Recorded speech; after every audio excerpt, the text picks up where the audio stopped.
of speaking with Ken Haas. I hope I'm saying your last name right, Ken. That is correct. Ken Haas. And Ken is the general manager over at Reverend Guitars. Maybe, Ken, if you could just begin by telling us a little bit about what you do for Reverend and how you came to be there. Sure, I'd love to do that. I refer to myself as the general manager over there, the big boss.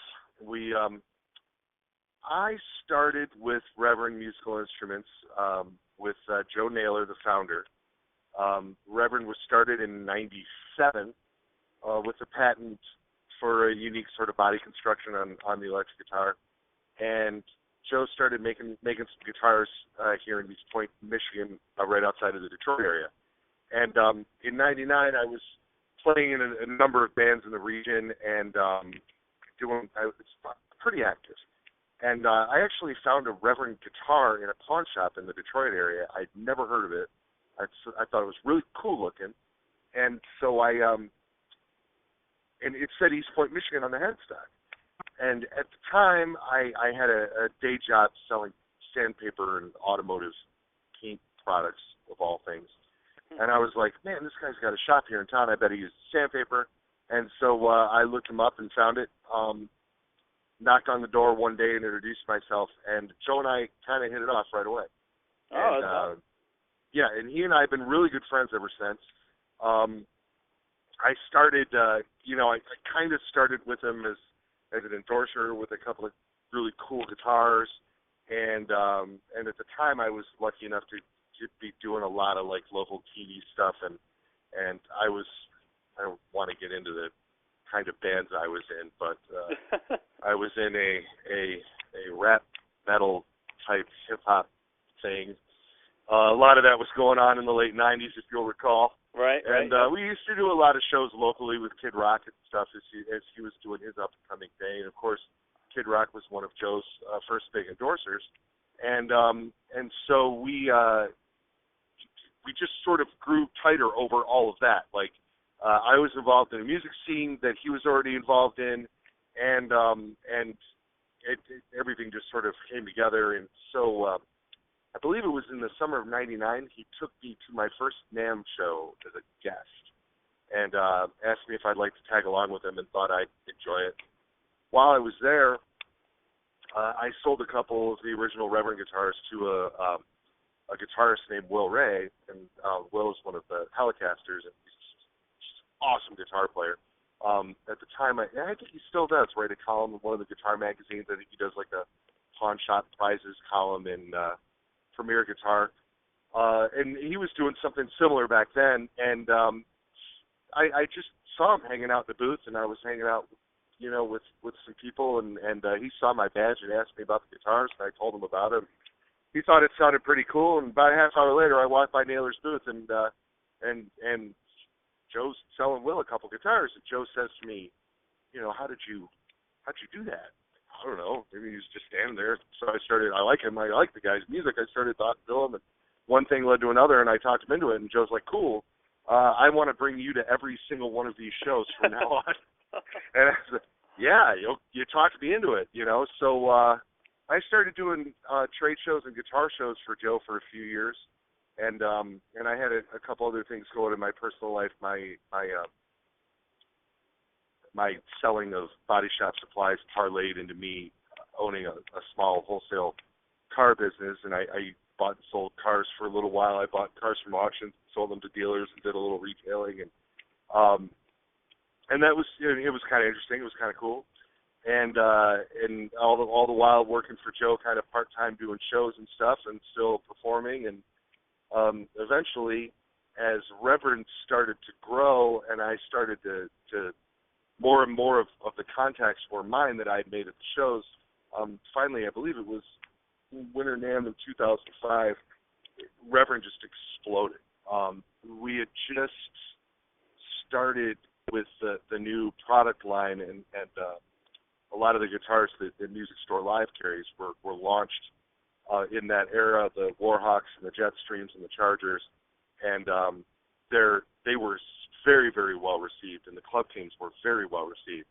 And when we went to this one show, and I think we sold 400 or 500 guitars. Oh, wow.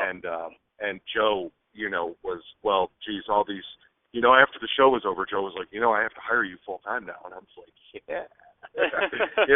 Yeah, I've been waiting for this, Right. I've been waiting, and so it was kind of cool because I really feel this sort of connection to the company from being there right from the beginning, when we were doing 20 guitars a month, up until helping turn it into an international brand. And then at that point, I came in as the sales manager and continued to grow the company from that point forward. And now Joe really just wants to, the situation that we've been in for the last 4 or 5 years is Joe just designs guitars and helps us with quality control. And I handle all of the business end of Reverend, all of the, just all of your basic day-to-day and bill paying and employees and guitars come in and guitar goes out and handle the dealers and stuff. And Joe designs guitars and helps with a little QC and some setup stuff here and there. And of course, Joe's got his pickup line going too with Railhammer that we're pushing. And yeah, I mean, here we are, and then here I am talking to you. Right. Yeah, well, that's a great story, man, and it's cool. Yeah, it's pretty fun. To hear, how you came to work there. It's so much different than just like, oh yeah, well, I responded to an ad for a manager. No, I weaseled. I weaseled in. I mean, yeah, it's one of those things. I often, because every once in a while I'll get asked to come and like speak to a youth group or something, Yeah. And yeah, people will. One of the things that we're involved with here in southeastern Michigan is there's a thing called the Ron Ashton Foundation. And Ron from the Stooges was one of our endorsers, and we did a signature model for him. And Ron and Naylor go back many years. Ron used to, before the Stooges were united, he was in a band called Destroy All Monsters that did a lot of touring and stuff. And Ronnie played Naylor amps. And when Joe started designing guitars, Ron was one of the first in line. Just really believed in Joe and liked his product and his aesthetic and the whole shot. And so Ronnie passed away in what was it, January of 2010 or 2011, and we keep the signature model going, and one of the things that we do is the proceeds that would have gone to Ron in a commission go to this thing called the Ron Ashton Foundation, and it promotes music education in Washtenaw County, which is the Ann Arbor area where Ron and coincidentally Naylor all grew up. And every once in a while they'll ask me to come out and speak to like the youth group or something, Yeah. And I like telling that story about how I kind of weaseled into this company because it's like one of those things, like if you really, I'd like to think that if you really decide you want to do something, you can do it. You just have to kind of make it happen.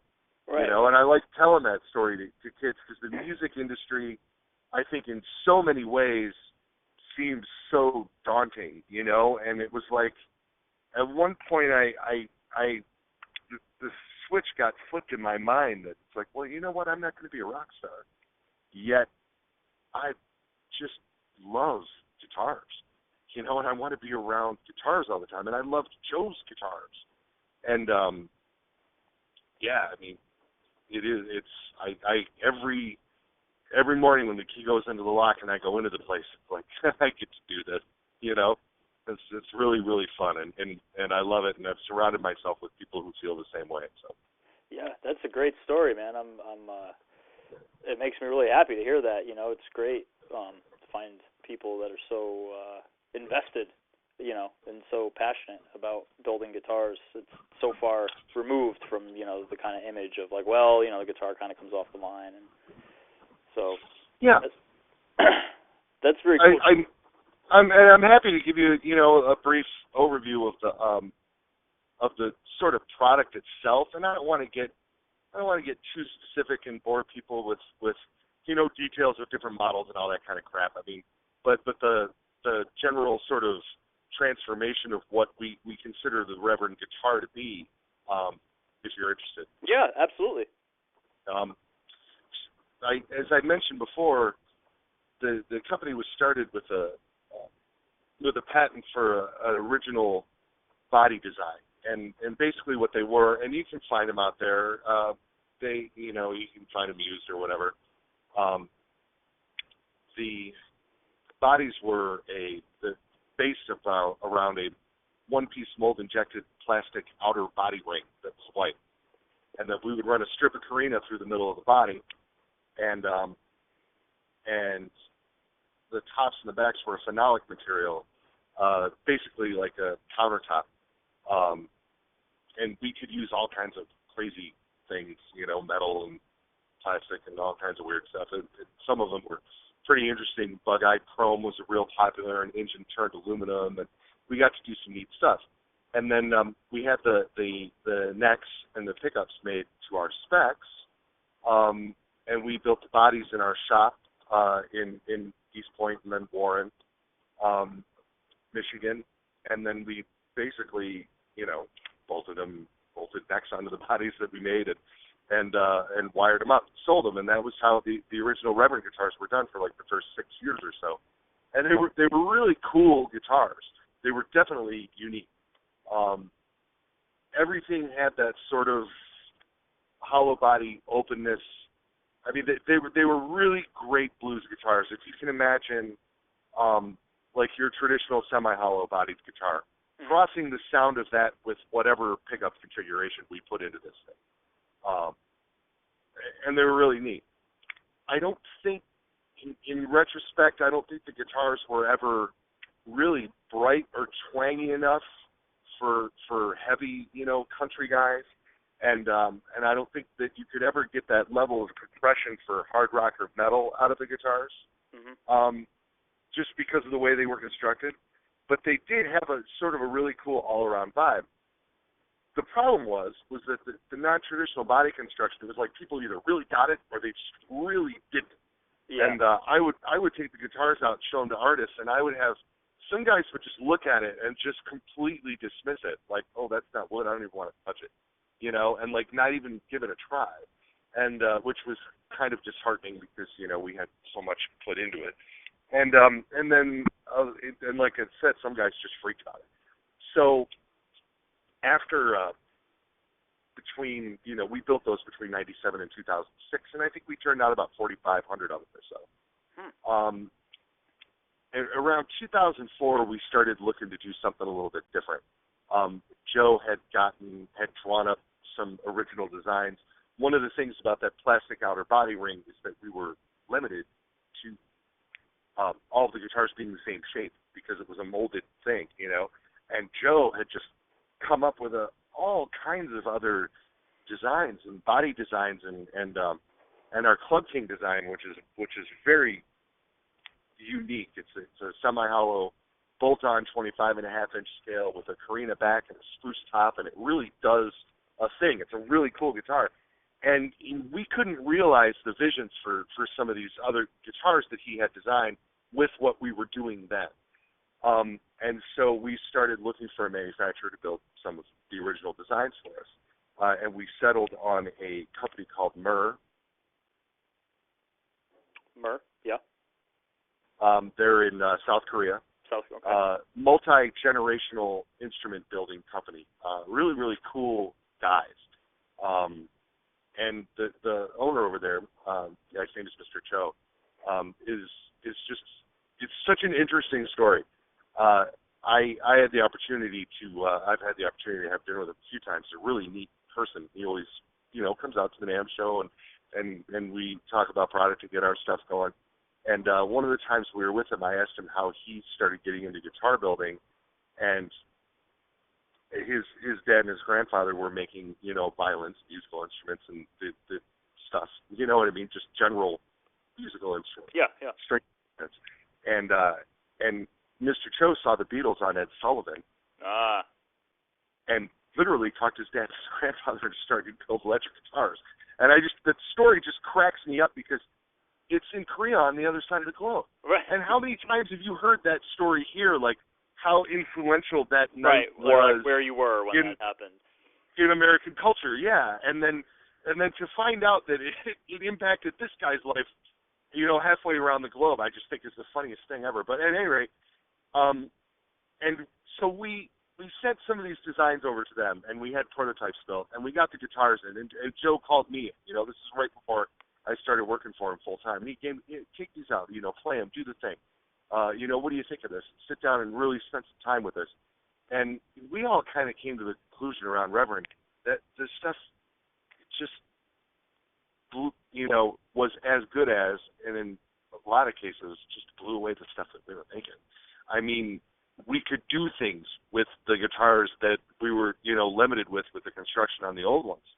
And we were so thrilled with, as well as good as they came out, that we introduced the line. And when we introduced them, originally it was just, they were called the Reverend Stage King series.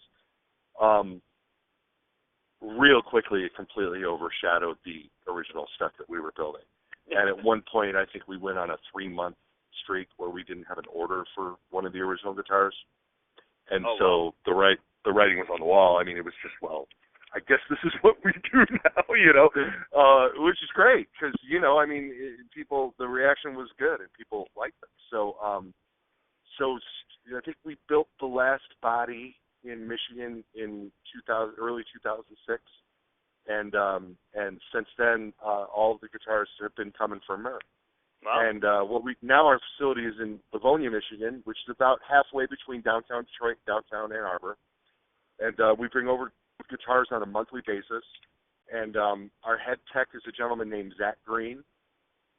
Zach has been with the company since 1998, and Zach is the last person to touch the guitar before they ship.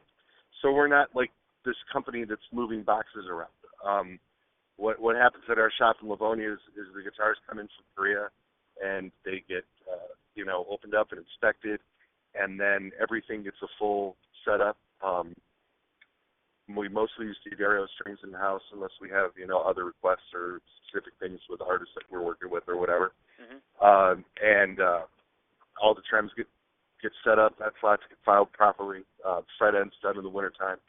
And then the last thing that happens is Zach basically doing the nut slots and some intonation work, and then he initials the back of the headstock and serial numbers the guitar, and then from there it gets shipped out to Music Store Live. Right. And so the ZSG that's on the back of the vast majority of the headstocks stands for Zach Green. And I think we're closing in on serial number 19,000. The serial numbers have all been sequential since we started. I think Zach has probably autographed the back of some 18,300 guitars up to this point. Naylor's done a few, I've done a few, but Zach is the by far, that's his thing. Yeah, he's the final off. Yeah, I think it's kind of neat. Adds a little thing, and Zach is the best guitar tech I have ever seen or heard of. Really? It's ridiculous. He's brought some of my personal guitars back from the dead. Nice. And he does really good work, and I'm really proud to have him there. There's definitely an integral part of what Reverend guitars are. Yeah, maybe if you don't mind, Ken, maybe you can tell us about some of those guitars. That it sounds kind of like I get the vibe you have quite the collection. Oh, I have a massive guitar. I own a lot of guitars. I'm into some weird stuff. I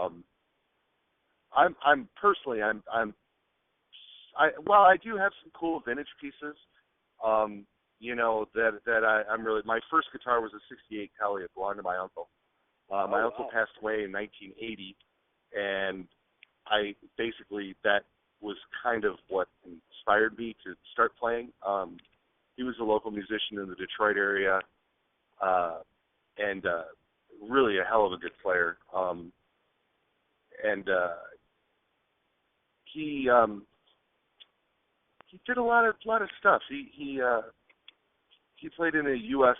touring version of Herman's Hermits in the backup band, I think, for a while, and he did some he had a really interesting music career in the late 60s and through the 70s. And that Telly was his main guitar.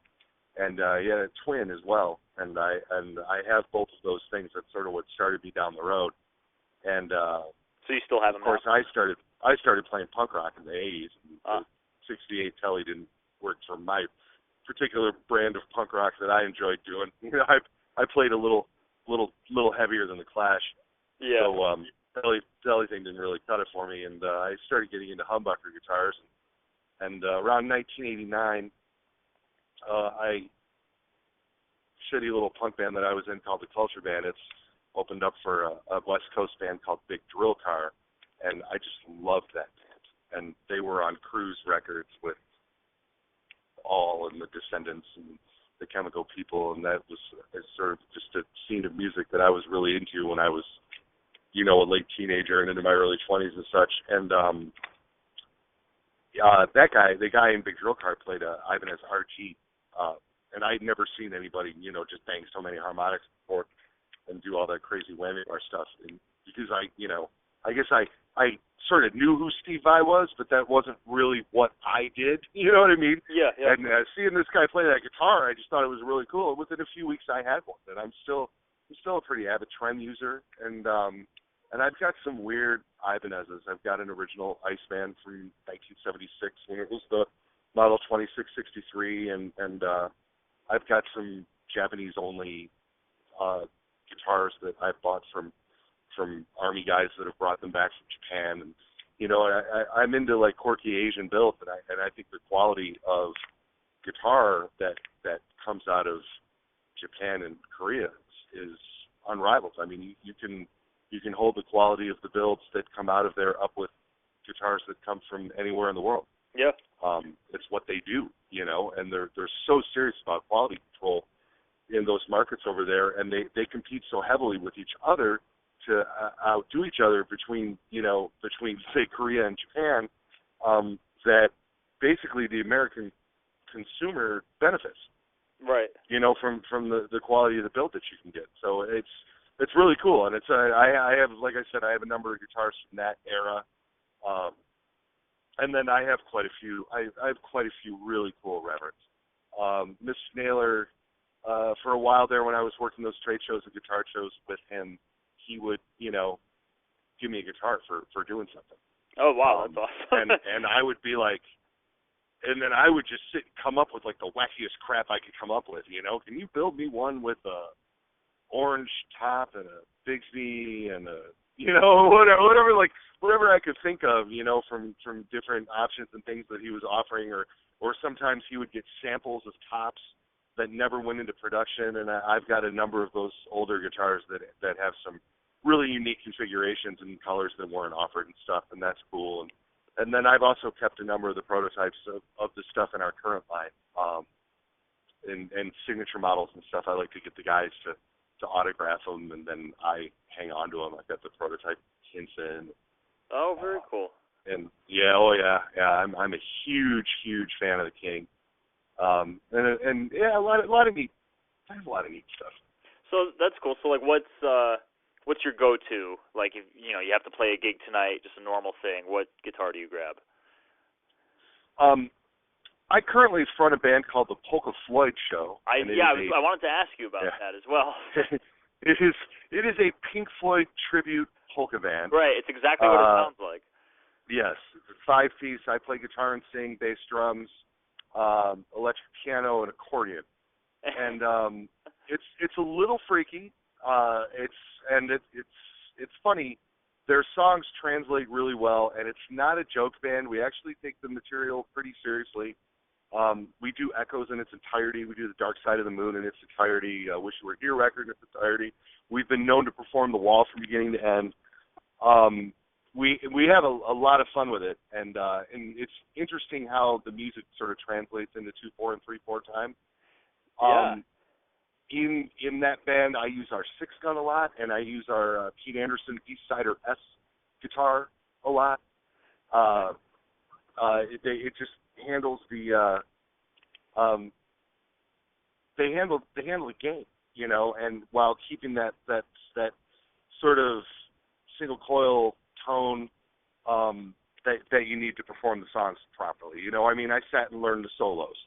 You know, how are you going to get up in front of somebody and not play the Another Brick in the Wall solo? No, right. no. They've heard it a million times, you know, and if you don't do it right, and sometimes I'm amazed. Like, I always got people that are trying to talk me into getting into, like, these big Pink Floyd tribute bands and touring bands and stuff that, you know, that go out there and do the arenas with the light show, and I'm not going to name any names, but, you know, all of the band names, there's 10 of them, and they all end in Floyd.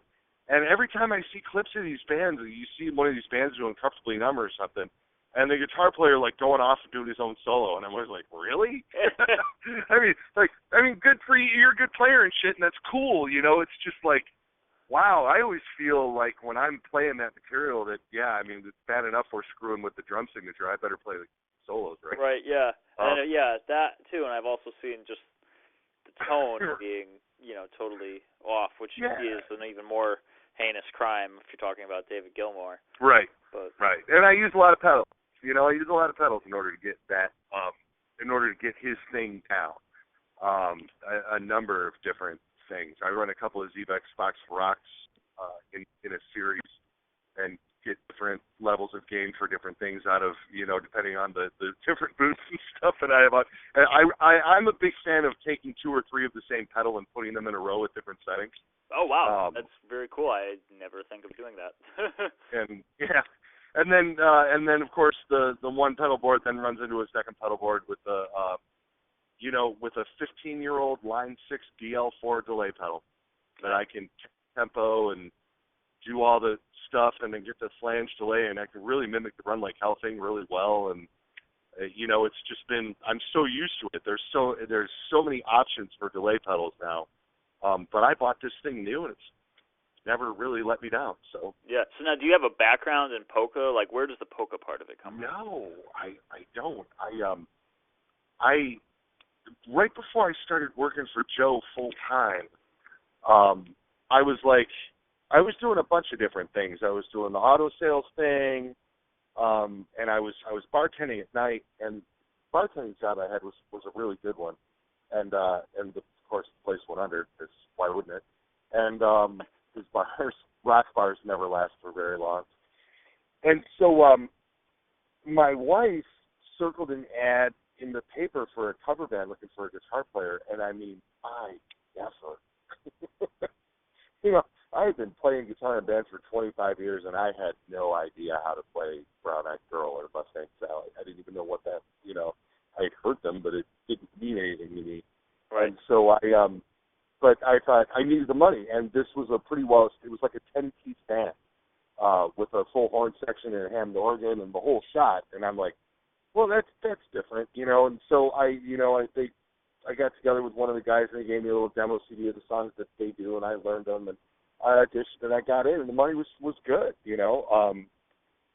I never really saw myself doing anything like that, but I kind of enjoyed it. It was cool, and it stretched me out as a guitar player by forcing me to do something different, and then to be in a band that will play, you know, some bluesy stuff, like right into some pop stuff, to have to do some old Motown stuff, and, you know, having to cover a lot of different styles and stuff. It made me a way better guitar player. So I can always thank.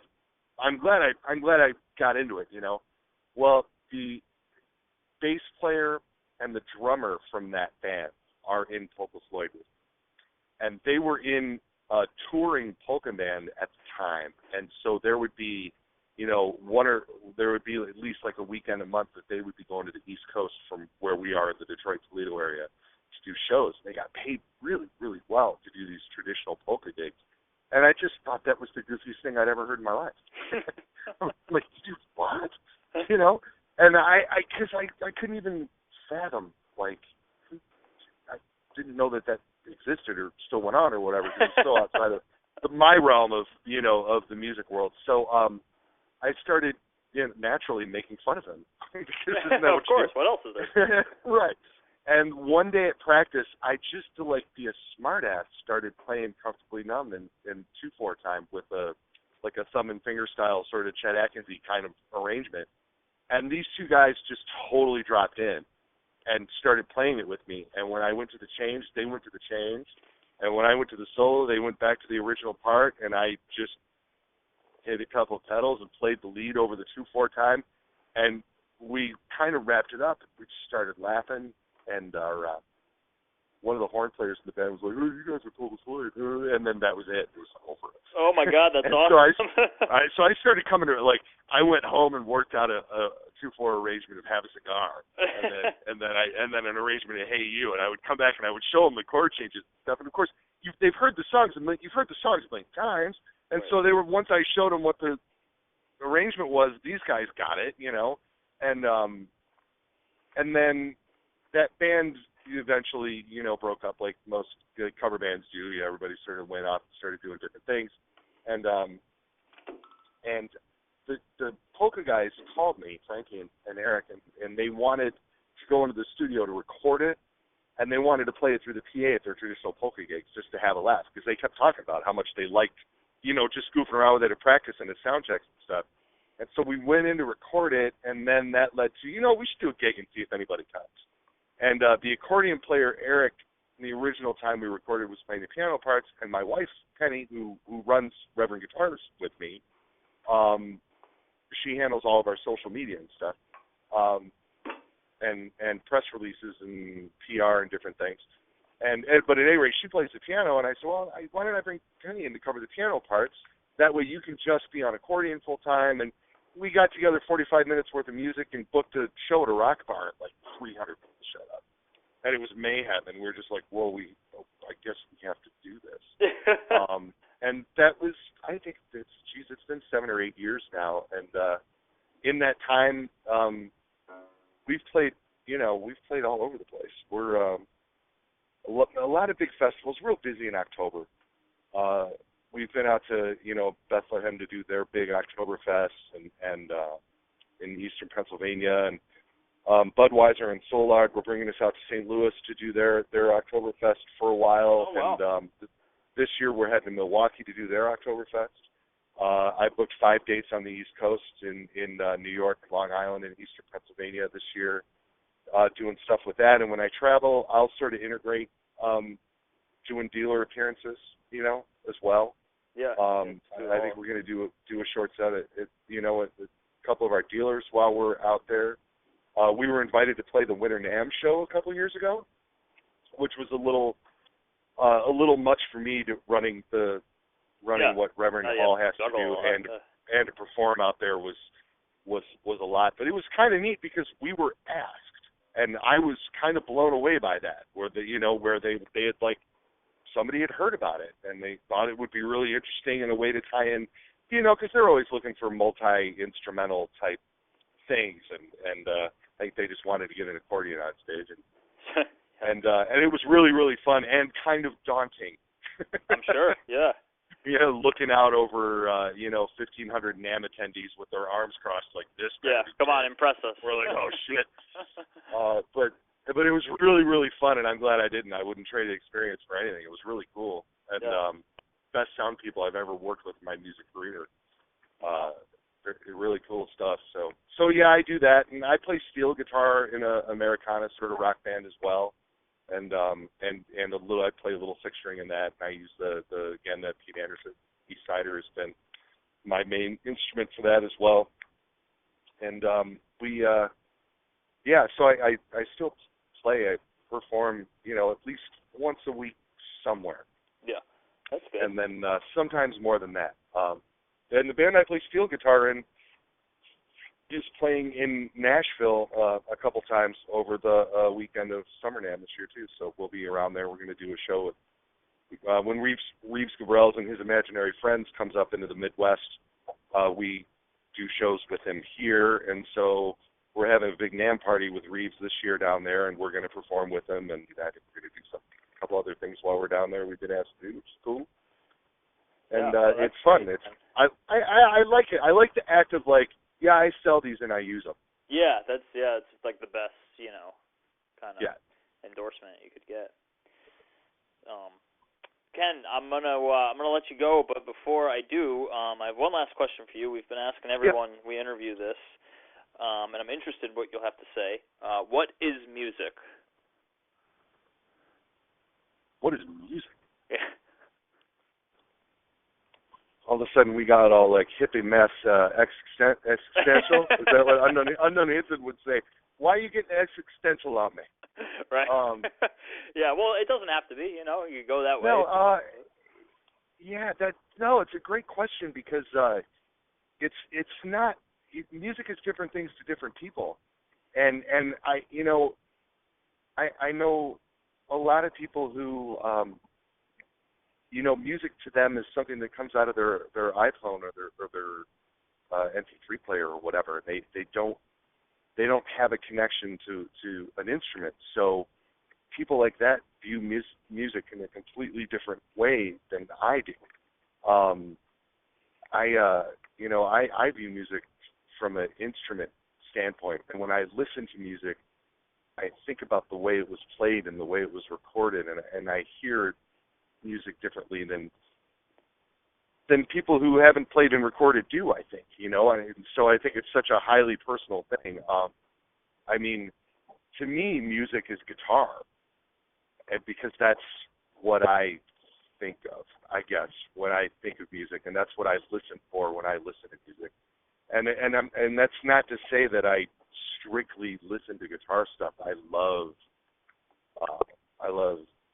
Henry Mancini music and that era kind of, early 60s easy listening music, which I just think is like the coolest thing to listen to, and a lot of the orchestrated stuff that went into TV and things in that era is great because it wasn't just guitar focused. They brought 50 musicians into a room who all had to play together, and I think that's fantastic. But I mean, basically, it all comes down to guitar players, and I like them all. Yeah. I gotcha. I'm fortunate at Reverend to be able to work with a bunch of different guys who play a bunch of different styles of music, and everything from my buddy Mike DeLeon, who plays guitar for the metal band MOD, to where it almost doesn't get much heavier, to guys like Hinson and shredder guys like Reeves, who just tear it up, and they're out doing stuff in The Cure, to Anderson, who's one of the best country, pickers ever, who's translated his knowledge of chords into the blues, and I go and watch all these different endorsing bands play, and Fu Manchu with the fuzz stoner metal, and Y Oak with the sort of poppy thing that's going on with them now. It's so neat for me to be able to just like sort of soak in all this different. I have the world's most eclectic iPod stuffed with Reverend guitar players, and I think it's great that we don't, like, as a company, that we haven't been pigeonholed into any one style of music. That there's just a lot going on with us. So I think I somehow was able to just talk a lot and not answer your question. No, no, that's okay, man. I think that's a great response. I mean, we've been getting a lot of different stuff, and what we haven't gotten is a clear-cut, one-dimensional, simple. Yeah, I don't think there's a way to get a clear-cut, one-dimensional answer to that. Right. So that's why we like just kind of throwing it in there and seeing what people do with it. So no, I think that was a great response, and I appreciate you sharing that with us. Yeah, man. Cool. All right. Well, You going to Nashville? Going to Nashville? I'm not going to Nashville. No. Make the boss go.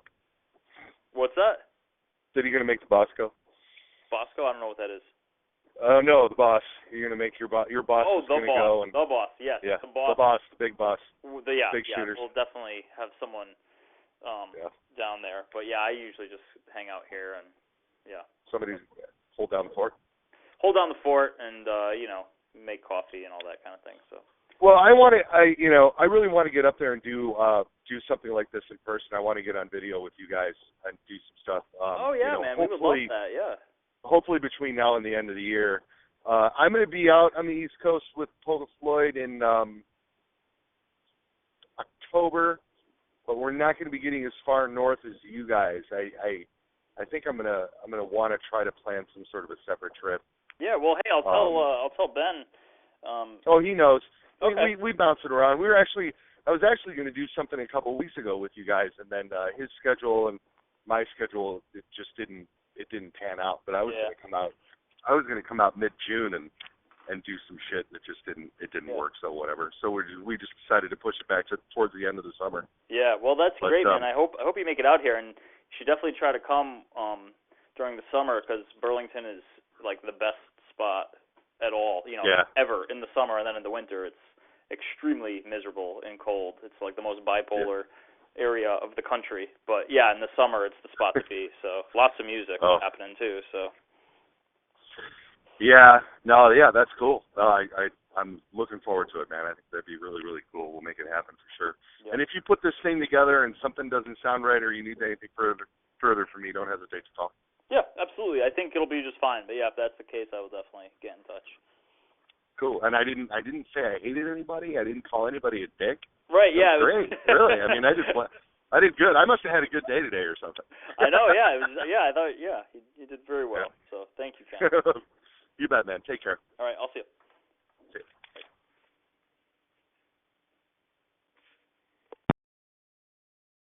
The moderator has left the conference.